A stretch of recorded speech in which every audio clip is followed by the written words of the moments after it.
Welcome to episode 119 of Sport SA Daily Diary. Today we're chatting to South African cyclist Ashleigh Moolman Pasio. Good afternoon, Ashleigh. How are you? Hi, Adam. Yeah, I'm well, thanks. And you? Yeah, very well, thanks. We're finding you all the way in Spain today.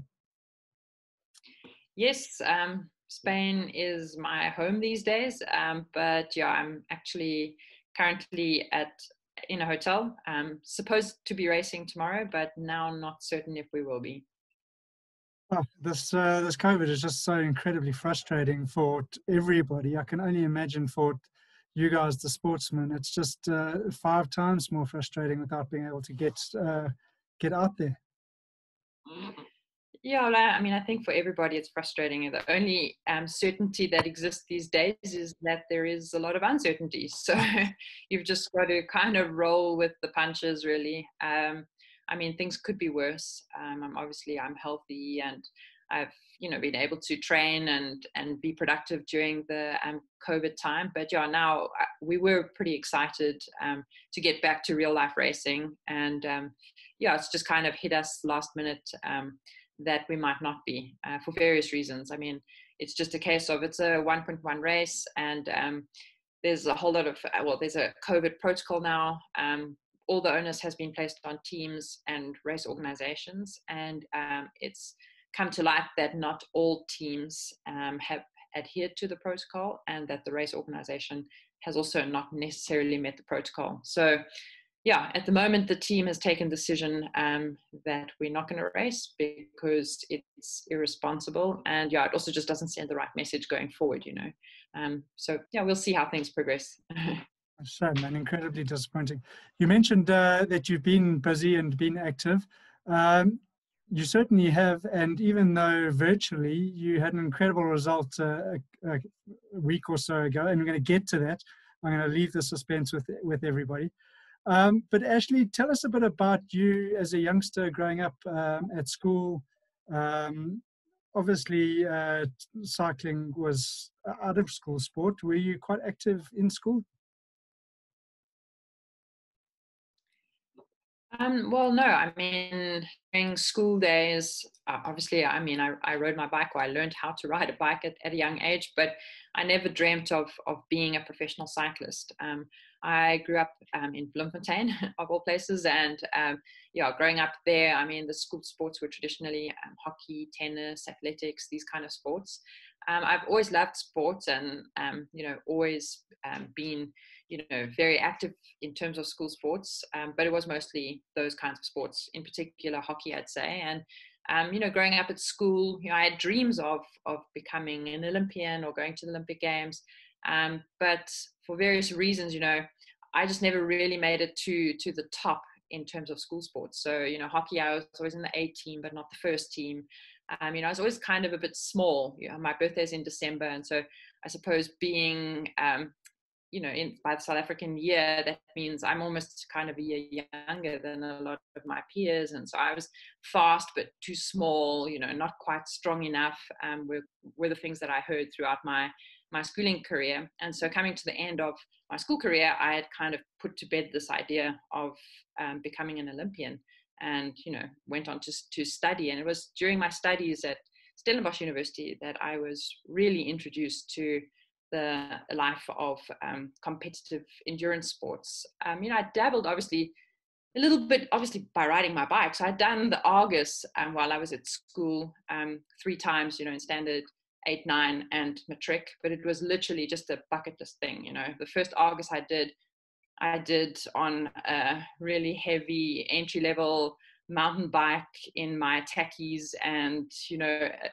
a really big polka dot jersey that my mom had gotten somewhere along the line, so it was really just a case of I've done the Argus. And so it was only at university that I started to really get into pro cycling, and that was thanks to my husband, Carl Pasio. And at uni, you studied chemical engineering. That's a sort of interesting choice for a young lady. Yeah. So yeah, I mean, at school, I was also quite academic. So I was a top student, and yeah, finishing school, I finished with 7 distinctions, and it was that sort of classic, well, you should be a doctor, you know, because I had 7 distinctions. It's kind of, I don't know if that mentality still exists, but when I was at school, it very much did. But I wasn't totally convinced that medicine was something that I really wanted to do. You know, I didn't really feel that I had the passion for it. You know, it would just be a case of, well, I'm a top student, so, you know, naturally I should be a doctor. And so I suppose, you know, after really, you know, thinking hard and not really knowing what to do with these great marks that I had, we decided as a family, or together with the help of my parents, I decided to enroll for medicine at the University of Cape Town, and for engineering at Stellenbosch University. And I was accepted for both. It was just a question, you know, the day of registration. I literally had to decide, am I going to Cape Town for medicine or Stellenbosch for engineering? And I chose engineering, and I'm really happy I made that choice, because it obviously led me to meet my husband, Carl, who got me into cycling. And yeah, I mean, engineering is a great degree to do, because, you know, it's basically, you learn, it's a mindset that you learn. It's not necessarily one specialist, you know, job description. You know, you learn a problem solving mindset or an analytical mindset, which has definitely, you know, played a role even in my cycling career, and has put me, you know, in a good position into the future in you know, in order to find a career post cycling. And Ashleigh, you started off as a triathlete as opposed to a cyclist. What made you not sort of venture into that game? Because it's quite popular, obviously, with South African athletes. Well, I mean, my career as a triathlete was very short. I have to, I have to tell you. So yeah, I mean, my husband Carl was a top triathlete at the time when I met him. So, you know, representing South Africa at the World Champs as a junior. And so I suppose that was just the reason why, you know, because he was a triathlete, and, you know, we met at university, and it was just this natural inclination to kind of do what he was doing. But all along, I've always known I'm not the best swimmer. I'm not very fast, and swimming is not something I particularly enjoy. I'm a little bit, you know, claustrophobic in the water, especially in these mass swim starts. So it probably took probably 2 triathlons, after which I realized, okay, this is just not for me, really. I came out of the water possibly almost last every time, and although I'd have a really strong leg on the bicycle and a fast run, you know, I was really too far behind at that stage to be at the top of my game. So then I suppose the next sort of mindset was duathlon, because I also really do enjoy running. And so I tried a couple of duathlons, and I was pretty good at duathlon. But the problem was, you know, after a couple of half marathons, I really struggled with chronic ITB injury, you know, in both my knees actually. And so that's essentially what led me to focus only on cycling. And yeah, a decision I don't regret. I must 100% agree with you on triathlons. I think I've done 1 or 2 and was essentially pulled out of the water because I was so crap. But yeah, the running and cycling is much easier. So when you did sort of start taking cycling a bit more seriously, did those Olympic dreams come back, or did it sort of take a while for you to settle in the sport before you thought you could actually start making a name for yourself? No, so I mean, it wasn't something that immediately, you know, came to mind. Oh, wow, yeah, I'm going to be an Olympian again. To be honest, you know, in the beginning, I never really believed, and I suppose this is a big factor here, is that I didn't have the self belief to become an Olympian. If I didn't have Carl, who's my husband, in my life, I don't think I ever would have reached that goal, or ever would have become an Olympian. So it was very much because of Carl and his belief in my ability that helped me to eventually start believing in that myself, you know. So Yeah, it's quite an interesting story. I mean, when I first met Carl, and the very first time I went home with him to Neisner, he grew up in Neisner, to have the Easter holiday with his family. This was, me entry level. I borrowed my mom's kind of hybrid bike, and again, just with my tackies and shorts. And his family, he grew up in a very active family. So, every morning they'd head out on their bike ride together, him, his dad, brother, cousins, the whole lot. And so I was kind of thrown into the deep end, being a new girlfriend. I wanted to impress my new boyfriend, and I was just so naive.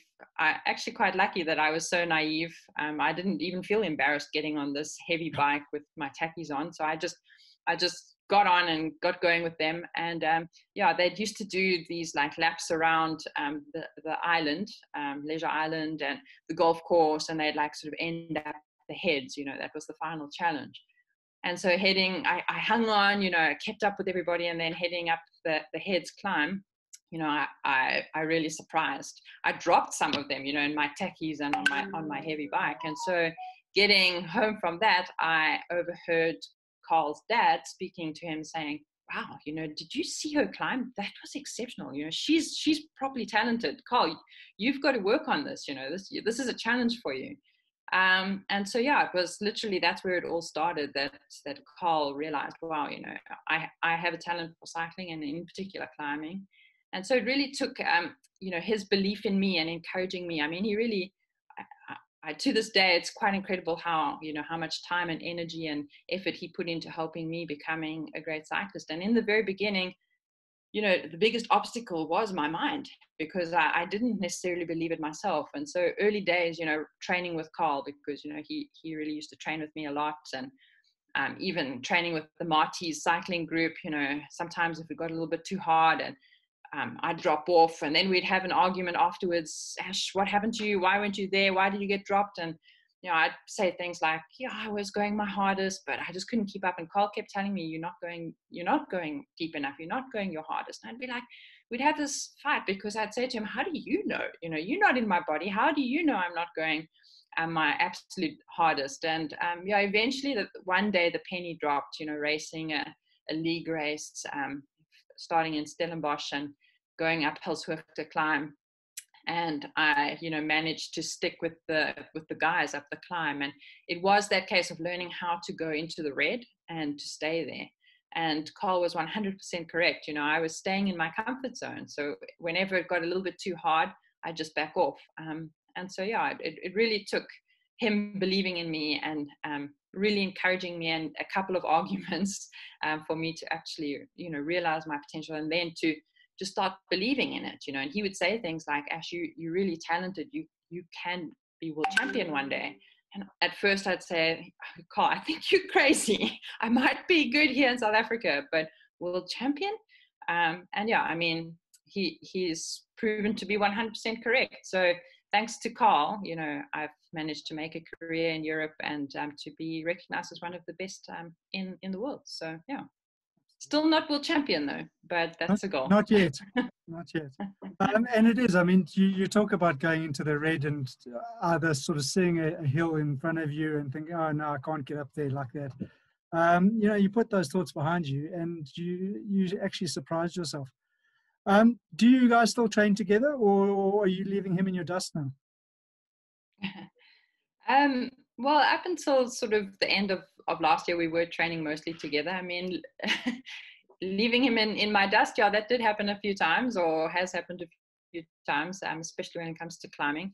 But Carl, I mean, he's an incredible athlete himself. And so it's been absolutely wonderful that he's been hands-on in my career, because he's really managed to challenge me and also to help me to grow much faster, in terms of being able to really invest. He has a great eye for, seeing things like style on the bike and, this type of thing. So, he's played a huge role in helping me to grow really fast, because he's been hands-on involved. But I suppose towards the end of last year, we also have a business now in Europe, in the Girona area, called Rock Corpus Cycling. So it's a cycling tourism business and accommodation. And yeah, the business now requires his time more and more. So yeah, it's kind of naturally started to change a little bit. And although he still rides with me at least twice or three times a week, it's usually not for the entire ride. It might be for the warm up or for a couple of hours of my long ride. But yeah, I mean, I do a fair amount of training on my own now. But Carl is always behind me, whether he's on the bike or not. I always feel his support, so it's great. Brilliant to have, and he sounds like he's really been a sort of rock in your career so far. Ashleigh, you announced yourself in South Africa in 2009 when you came second in the SA Champs. And then from then, I mean, you've flown. And I mean, it will take me a week to go through all of the results. But I mean, you dominated the African Continental Champs for years. You dominated the SA Road Race Champs and the SA Time Trial Champs. What was it that made you so strong and just dominated locally? Obviously, locals is not as strong as international, but you weren't giving anyone else a chance. Well, I mean, yeah, I suppose there is an element that is talent, So obviously, I suppose that's what Carl noticed in the very early days, but there wasn't necessarily a tool at the time to measure it so sort of precisely. And I suppose quite early in my sort of cycling career, or starting to take cycling more seriously, the power meter became a very accessible tool. And so in 2008, I was very active on the local sort of league scene in Cape Town, racing for the Cyclab club team at the time. And I suppose, after winning a couple of league races and the university championships as well, the SA University Champs or whatever, as part of the Marty's team, I started thinking, well, I need to try and see if I can take this a bit further and get onto a proper, team. Because at that stage, the local racing scene was pretty, established. There were a couple of big teams with the Cyclab women's team and MTN. So I thought, well, now that's the goal. I want to be on one of those teams. And so I went to the SA Champs in 2008 in East London, and I was really green. I mean, I'd never raced a national champs before. I'd only really done a couple of league races. I'd only just really found my feet in the cycling world, and so I went there, with all this belief behind me. I mean, we went there, Carl and I, and my dad as well came along, and I was going to win. I was going to be SA champion. And starting on the start line, it started off quite hard from early on in the race, kind of climbing on that. I can't remember what highway it is, but it sort of drags up for quite a while. And, just being the amateur that I was, I had bike issues. So what had happened is I think my derailleur had been bent in travel, and we hadn't noticed that. And so I kept dropping my chain. And I had to actually get off the bike at one stage because my chain had dropped, and the Cyclab, the more professional Cyclab team from Joburg actually stopped to help me, because I was in Cyclab kit, and they helped me put the chain back on, and they gave me a little push, and I got going again. And my chase back to the peloton, and then kind of hanging in there and managing. I think I finished 10th or something in that SA Champs, but hugely disappointed, of course. But that effort stood out to them. So the way that I, handled this setback, and then the way I'd managed to get back to the peloton stood out to them. They're like, wow, okay, she's pretty strong. And so that's what started the conversation, and then at first, their response was, student from Stellenbosch, she's not living in Joburg, so she's not really going to be able to race the scene. So at first they were like, no, I don't, they kept kind of pushing me aside. Now I was really determined to get on this team. They said, no, it's not going to work. Eventually I managed to twist their arm, and they sent out, at the time, a Cyclops power wheel. It was in the hub, the power meter. So they managed to organize a wheel for me. And I put it on my bike, and I did a 20-minute test for them. And I sent the file, and within a couple of minutes, I had a phone call. Okay, you're on the team. So I mean, from the very early days, the power numbers were, I suppose, they're really impressive. And that's what got me a spot on this team. And so, yeah, 2009, the second national champs that I'd ever ridden. And I managed to finish second. So I think, yeah, I mean, I'm very lucky, obviously blessed with talent, and yeah, that's what helped. And then, of course, with having the right support around me, and Carl, who was really invested in helping me to learn and develop fast. I think, yeah, it was kind of an exponential sort of development in the cycling scene in South Africa, and then that's what made me eager to get to Europe. And Ashleigh, I mean, you chat about the power to weight ratio, and it is, I mean, it is incredible. Where does it come from? Because that's, I mean, you know, a lot of the more international riders, I'm thinking more about the men, they've obviously been riding their entire lives to get that sort of power. You're just now a new kid on the block, and you're churning out these numbers that are just ridiculous.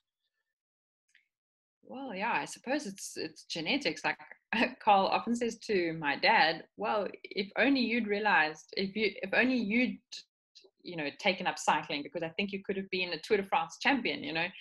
So it must have something to do, obviously, with genetics. And interestingly enough, I mean, throughout my sort of school sports career, I was always recognized as fast, you know, punchy, but too small, you know. So like for hockey, you know, I was fast and skilled and punchy, but not big enough, you know, because hockey and these kind of sports, generally you need to be a little bit stronger. And I suppose that's where power to weight doesn't necessarily come into play. So I suppose throughout my life, you know, I could have gone through my entire life not finding the sport that was suited to me. So I'm really grateful that I met Carl and that I got into cycling, because finally I found a sport where power and weight, you know, power to weight obviously is a huge factor. And I suppose also, I mean, it's a little bit my character, but then also the engineering degree that I studied, you know, I really loved having a power meter from very early days in my cycling career, because I was really intrigued by numbers, you know, and seeing the data. And so I suppose, you know, for me, every time I'd get out on my bike and have an interval session, I always wanted to better my previous best, you know. So I suppose that was also part of the fast development, because I was constantly pushing myself to be better and better and better and better. And so, yeah, I think that's where it all comes from. And Ashleigh, I mean, within 4 years of that mechanical issue and you working your butt off to get it back into the pack, you were at the Olympics. So the Olympic dream had come true. Was it all that you had thought it would be all those years ago as a younger girl? Actually, yeah, I mean, it was a really amazing experience. But if I have to be honest with you, my first Olympic Games in London was quite an overwhelming experience. So, you know, you dream about the Olympic Games, you know, and I didn't.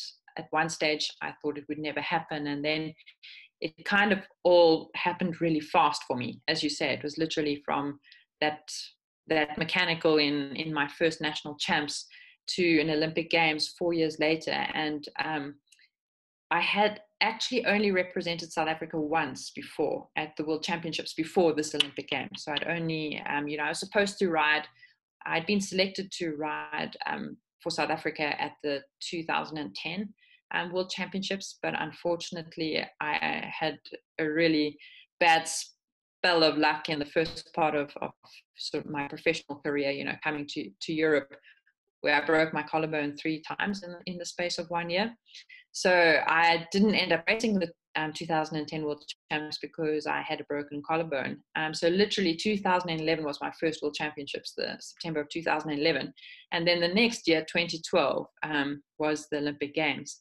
So I was still very, very green and inexperienced. And, you know, it had come from at first thinking, okay, goodbye to the Olympic dream, it's never going to happen. So suddenly, wow, okay, I could be an Olympian, to actually, you know, with my sort of fast development and even some really good results in Europe in the lead up to that, there was actually a thought that maybe I could medal. And that was all too premature, if I have to be totally honest with you. But, you know, having the people around me, and it's great to dream big, you know, I think it's important, but it can also lead to huge disappointment. And I suppose that's essentially what happened at the London Games. It was just hugely overwhelming, and then quite a big disappointment. So if I just, you know, also at that stage, women's cycling is not nearly where it is today, you know, and of course we still have a long way to go. But having raced only one world champs where there's a big crowd, other races, you know, we never really had such big crowds. And then suddenly you go to an Olympic Games in London, which must have been one of the best supported Olympic Games ever, you know, so the crowds were incredible, you know, literally every kilometer of our road race was just totally lined with crowds and people shouting, and just even was totally overwhelming for me to, you know, suddenly feel like, what is all this noise, and to learn how to kind of switch off and focus, you know. So it was a very, very overwhelming experience. I mean, still obviously very grateful for that experience, and it was really special in its own right. But I must admit, I went from a massive high and I got dropped really low, you know. And so it took time to kind of, you know, build myself up again after that, and to, you know, to realize how big it was, and that potentially, you know, I'd aimed too high at that early stage of my career. But do you think I mean, maybe yes, but do you not think you've learned significantly from either setting the goal too high or that feeling of disappointment, to not want to have that feeling again, and it sort of pushes you to another level? Yeah, of course. I mean, cycling is a really unique sport, and probably one of the most challenging sports, for exactly those reasons. Is that, you know, okay, in that case, I was really naive and inexperienced, and so that's essentially what led to disappointment. But even now, I mean, I'm much more experienced, and, you know, often, you know, you make a build up, for example, to a race, and on paper, or, you know, out in the media, you are the favorite for the race, because obviously you've proven that in strength and in previous results. But in cycling, there is so much that's out of your control. So when you line up on the start line, you might be the strongest rider on the day, but it doesn't mean that you're going to get the result that you want. So throughout my cycling career, you know, I've learned how to set goals, but then, you know, the disappointment that is inevitable with road cycling, because, you know, you have a crash or a puncture, or some tactical decisions are made which count against you, you know, so, or injuries. So yeah, I've definitely grown as a person throughout my cycling career, and very grateful for this journey that I've had in cycling, you know, learning to set these goals, to dream big, but then when things don't go according to plan, to learn how to kind of reset quickly, and to move on, and to always focus on sort of the bigger picture. And Ashleigh, I mean, I think from there you really have kicked on. Obviously, Commonwealth Games, you got the bronze in the road race, but then in Europe you started to win both stage races and one days. I'm not even going to attempt to announce the names of these races that you've won this August something. My French is not that good. And then obviously you also you got a podium at the Giro in 2018. Of all of these moments through your career, has there been a specific highlight?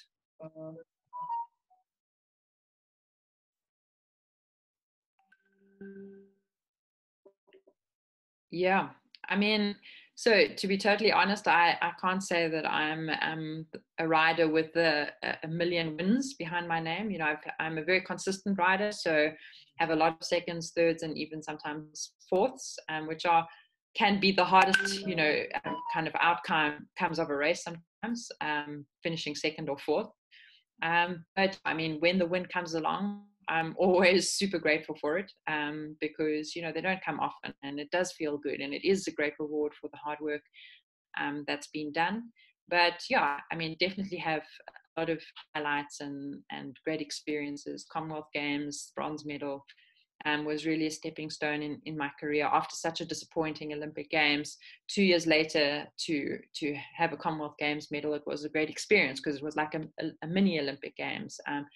To, you know, World Tour podiums at Flèche Wallonne and the Giro, those are really special achievements. And yeah, still aiming for that big World Tour win. The Giro, Flèche Wallonne, Flanders, any one of them will do.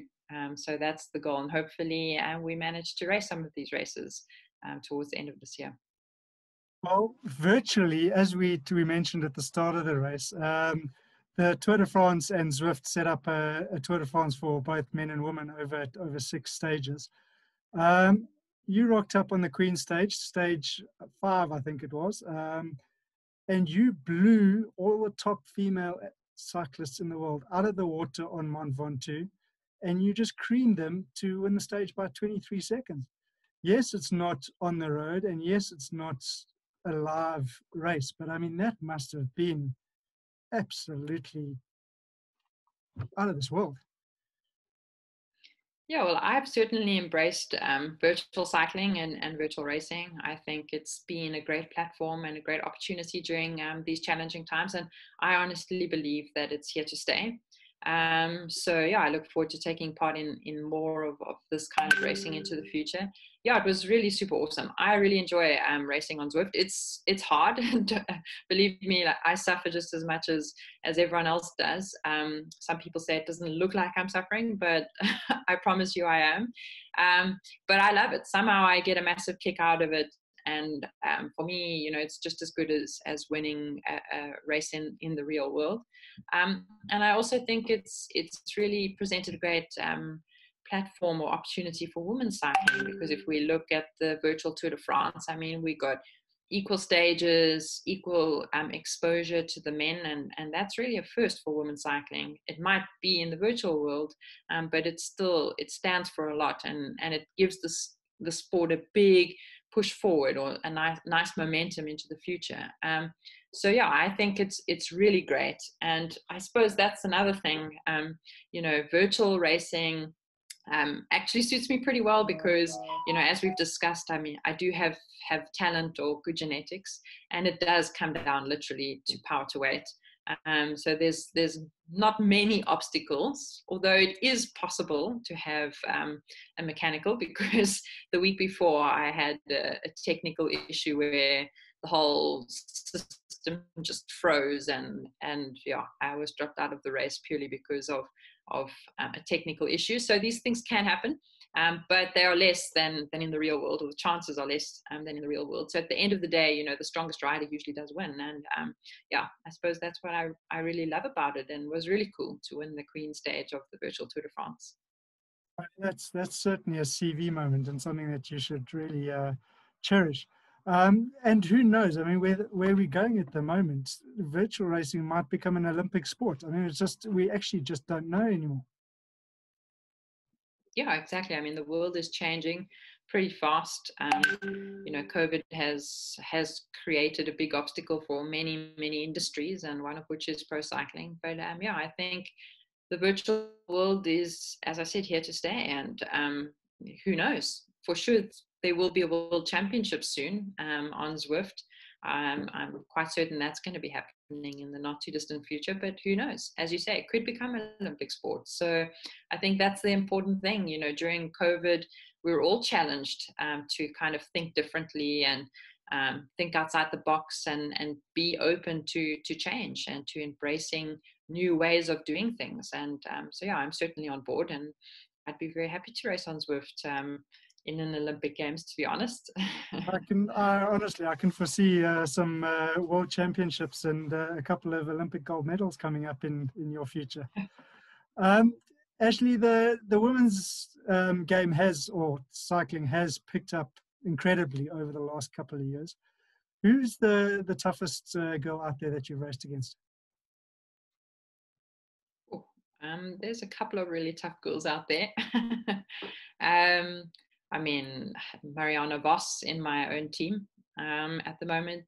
She's an exceptional cyclist, and it's been a real privilege and honor to be able to actually to be on her team and to see inside, this great athlete, in terms of how she goes about things behind the scenes and, how she approaches races. So it's been a great learning curve for me, one of them. But there's plenty. I mean, Annemiek van Vleuten, Anna van der Breggen, surprisingly, most of them are Dutch.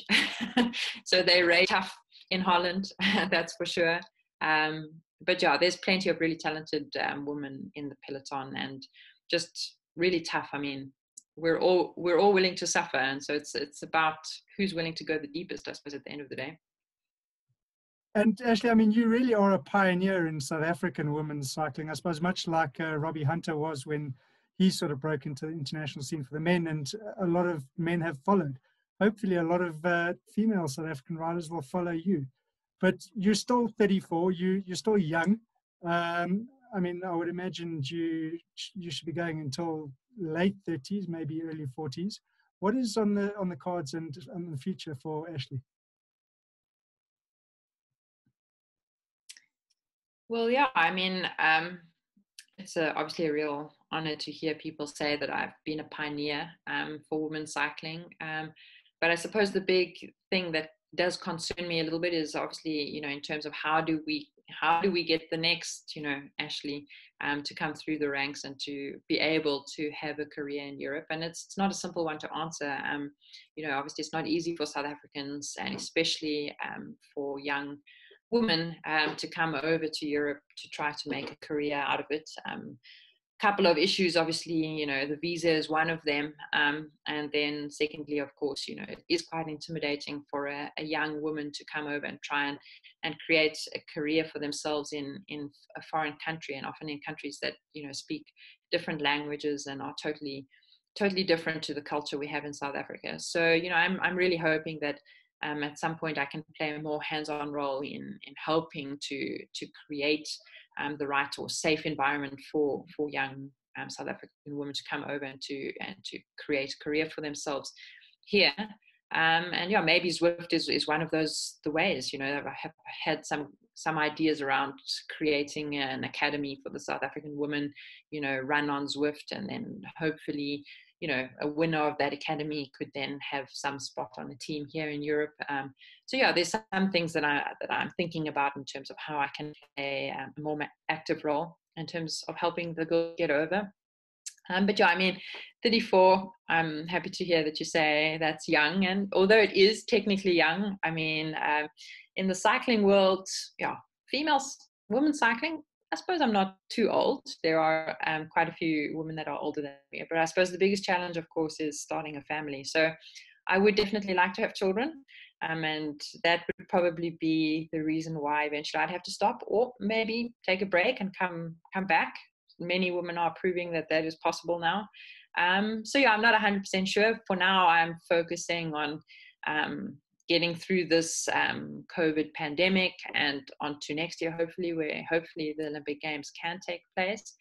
So that's very much a goal of mine. And then, yeah, I suppose the plan so far is another year after that, I'm quite certain I'm going to commit to. But beyond that, I'm not 100% certain how much longer I'll be riding, or maybe I'll make this shift to mountain bike just to mix things up a little bit, because it's a little bit as an individual sport, more or less, or can be, you're more in control of your calendar if I had to start family. But yeah, in the meantime, we're very active in Europe in terms of starting a business, which we started in 2018. So that's kind of the plan for post cycling, or along with cycling, because it is a type of business that does sort of complement our cycling career. So yeah, for now, the focus is on next year, and let's see where we go from there. What South Africans wouldn't want to come over and ride with you and get to ride in Europe? I mean, it's perfect. Ashleigh, just in closing, you mentioned just now that you would be very interested in a sort of ambassadorial mentorship role. It has been a point that's come through quite significantly amongst the interviews that I've done with South African sportsmen. I do believe it's an incredibly important role that current sportsmen and ex-sportsmen of South Africa need to play. due to the fact that there isn't this sort of mentorship program in place already. Is it something that is important to you and you would consider sort of being part of going forward? Yeah, certainly. I mean, I really do take a lot of motivation, and it's just for me quite fulfilling to be able to play a role in helping others to realize their potential. So even in the past here in Europe, I've ridden for teams like my previous team, Bigler, where I was very much the leader or mentor in the team, a lot of young riders. So I really do enjoy giving back as well. So yes, definitely, it's a priority for me. It's just about obviously finding the way in which I can do it while sort of living abroad. So I suppose that's the biggest challenge for me. I don't really spend a lot of time in South Africa anymore. But now, I mean, before COVID, I was really struggling to find, the way in which I could be actively involved in something like that. But now with COVID and realizing the potential of these virtual platforms like Zwift, it definitely creates a big opportunity in terms of being able to be actively involved in helping others or mentoring others while being on another continent. So yeah, it's definitely something that I'm working towards. Ashleigh, it's been brilliant chatting today on Sport SA Daily Diary. Could honestly chat all the evening about your career. Thank you for your time. Good luck with, hopefully the race will go ahead in the upcoming few days. If not, we'll just see you smashing everybody else on Zwift and other platforms as such. Thanks, Adam. Yeah, it was great chatting. Okay, catch us again tomorrow on Sport SA Daily Diary, where we chat to a man who enjoys spending his time in the sea and the lakes fishing and has represented South Africa in fly fishing.